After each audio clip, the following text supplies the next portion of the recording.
when they come at us in the comments in bad faith, disagreeing to just to rile us up, just to get an emotional response, that is a part of rape culture, because anytime someone's action is not invested in truth and relationship, but is in dominance and in making them have stimulated feelings in their willy, or other gonads, and that action is done to make the other person feel discomfort, to feel fight or flight, to feel overly emotional in response to something that someone else is just doing for torture purposes, that's a major part of rape culture. So these comments that you see these comment threads where the men are just going, well, skeptical, you're doing this, you're doing that, and there's logical fallacies, and they aren't actually doing it to dialogue and get to truth. They're just doing it to watch the women go, but the truth, but this hurts us,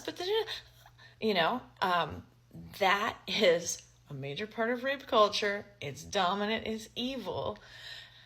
So far, like my last video was like, we got to block them, we got to not engage. But the other thing I've noticed is if the victim of this, if their only comment identifies the emotionality of the poster, if I'm like, it sounds like you're triggered by this, have you talked to your therapist about why this issue triggered you? They don't comment back.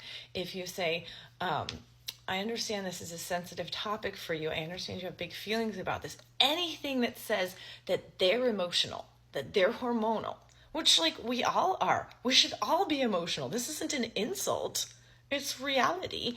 It shuts them down, because that's exactly the game they're trying to play, is you're emotional and I'm stoic, which we all know is like disgusting. If anyone who's been with an emotional abuser he's like, oh, you're bad for not washing the dishes right, you're bad for this, you're bad for hanging out with your friend till 9 p.m.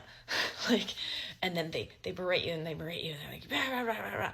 And then as soon as you're like, you've been sorry, I'm sorry, I'll do this different next time, I won't do that, and they keep going, and finally I'm gonna blow my top now, and then they go, wow, you are out of control, you're crazy, right? This dynamic is psychological pure evil.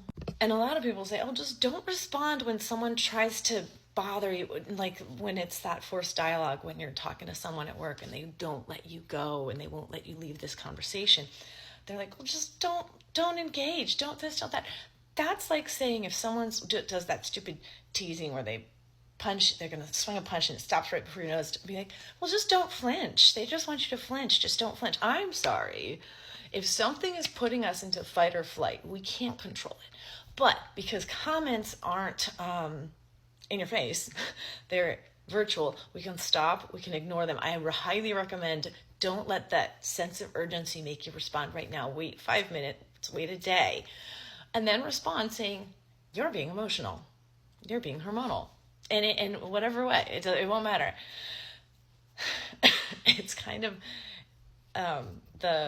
it's the antidote, because that's exactly, if this is truly a bad faith argument, the whole reason they're doing it is for power, to remain stoic and emotionless, making someone else have fear, fight or flight emotions, and care a lot, as though caring is bad.